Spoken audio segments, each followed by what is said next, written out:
écrits gloire, gloire. Dans son palais tous écrits gloire, gloire, gloire.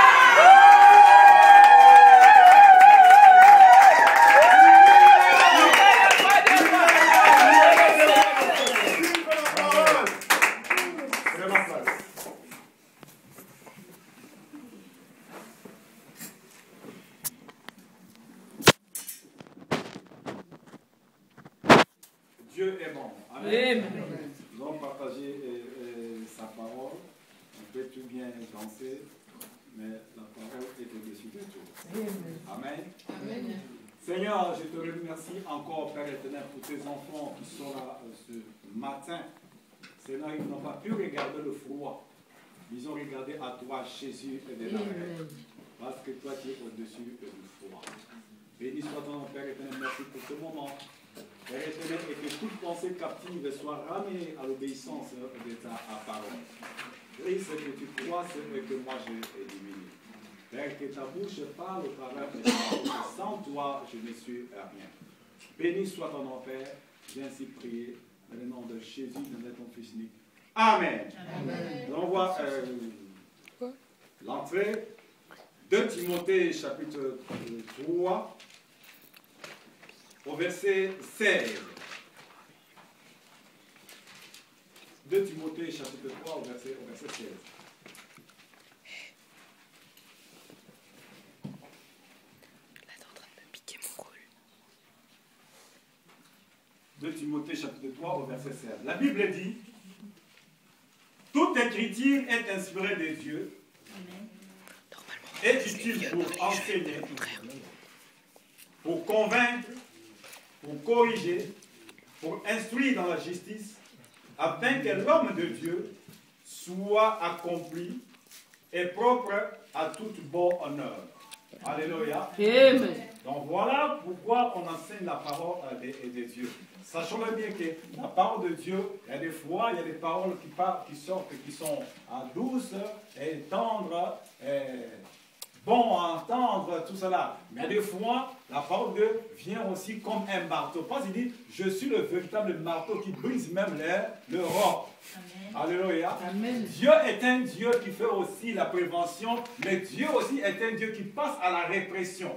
Alléluia. C'est pour ça qu'il dit que sa parole est utile, tout d'abord. L'Esprit de Dieu est utile pour corriger, premièrement.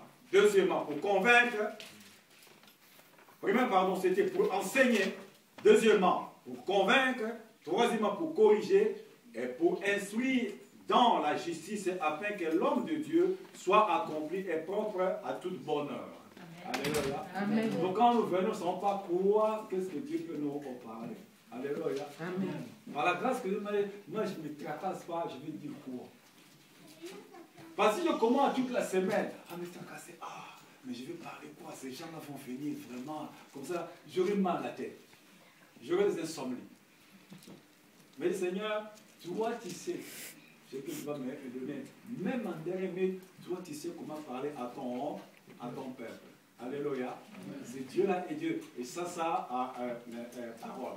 Nous avons vu que ces derniers temps, que beaucoup sont abattus, beaucoup sont déçus, et parfois beaucoup d'entre eux, même qui sont des hommes de Dieu, même des enfants de Dieu, qui vont faire des compromis à des choses qu'ils ne vont pas faire. Alléluia. Amen. Parce que nous vivons les derniers temps, les derniers jours.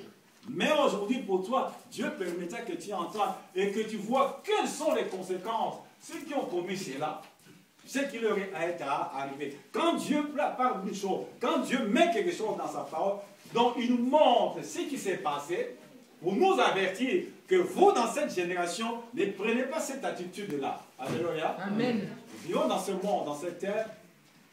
Il y a des problèmes, il y a des moments très très tendus, des moments parfois très difficiles qui arrivent. Mais pour nous les enfants de Dieu, jamais aller faire des compromissions. Et beaucoup des enfants se détournent parfois. Parfois Dieu, tu vois, ces derniers temps-là, c'est comme si Dieu ne te parlait plus, c'est comme si Dieu ne te répond pas. Et ça commence à faire un drame. Et beaucoup même des hommes de Dieu, des enfants de Dieu, sont tombés dans des pièges pareils. Pour aller de l'autre côté. Non, comme je ne vois rien, bon, maintenant il faut que j'aille faire ça, peut-être ça va fonctionner. Alléluia. Mais nous allons voir dans la Bible.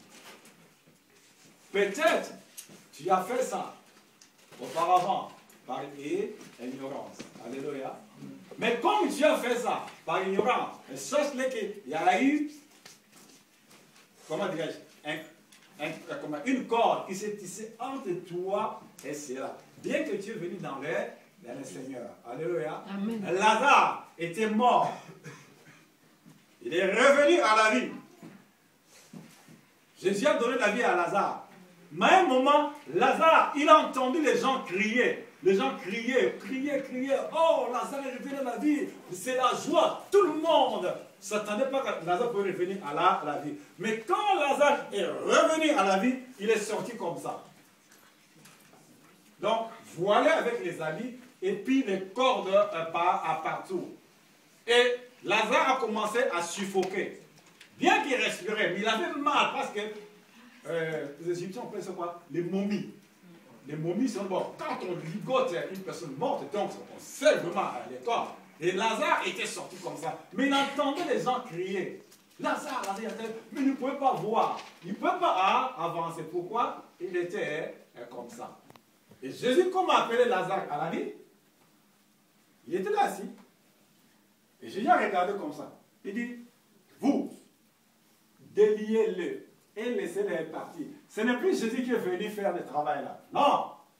Lui, il a fait ce que les hommes ne pouvaient pas faire. Donc, ramener quelqu'un pendant 4 jours dans le tombeau, il n'y avait plus rien. Mais lui, il a ramené la personne à la vie. Mais maintenant, l'homme est venu maintenant à la vie maintenant. Il y avait un travail à faire. Il dit, vous, déliez-les et laissez-les partir. Donc, Jésus a sa part à faire. Et l'homme aussi a sa part à faire. Pour délier Lazare, c'était plus Jésus-Christ. C'était les hommes. Il dit, vous, déliez, laissez-les partir. Amen. Donc, comment est-ce que Dieu va nous conduire dans ces choses-là? Mais je vous dis, il faut faire très attention, prêter attention. Même il y a quoi, ne tombe pas un jour dans ce piège-là. Même si Dieu ne te répond pas, il est souverain. Il n'est pas obligé de me répondre. Alléluia. Amen. Il n'est pas obligé de me répondre. Non, il fait ce qu'il veut. Non. Il peut répondre dans le silence. Il peut répondre, tu vois voir la chose, tout ça. Il peut répondre, tu ne vois rien. Mais Dieu a répondu. Amen. Dieu a pris une façon de parler. Il n'est pas un de petit garçon de course. Comme si ta voiture a crevé le pneu. Allez, tu vas chercher un autre pneu pour remplacer. Alléluia. Amen. Non. Mais beaucoup prennent Dieu comme ça. Ma roue est crevée, je change de roue, là je prends le bas. Non, Dieu n'est pas comme ça. Alléluia. Amen. Il répond au moment où il veut. Au moment où il ne veut pas, il garde ça. Rien, comme si il n'était. Mais ce n'est pas que Dieu ne t'a pas entendu, que Dieu ne t'a pas vu. Il a vu, il a entendu, mais il garde le silence. Il fait ce qu'il veut. Mais regardons ce qui est arrivé un peu. Dans le livre de 2 Rois, 2 Rois, chapitre 1, versets 1 à 8. C'est dans l'Ancien Testament, 2 Rois.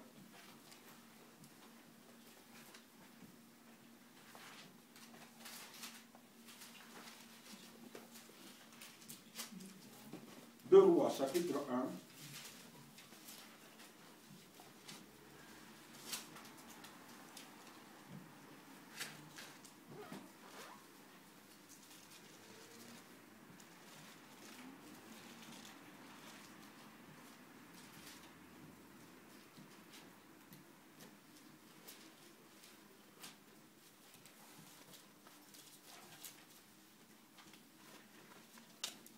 Nous y sommes? Amen. Alléluia. Amen. Je fais un petit peu nous lire. Chapitre 1, verset 1 à 8. Commence le mot verset 1 à 8.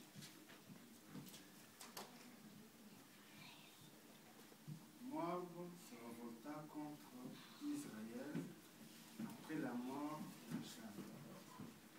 Or, Azachia tomba par le treillis de sa chambre haute à Samarie. Et il en fume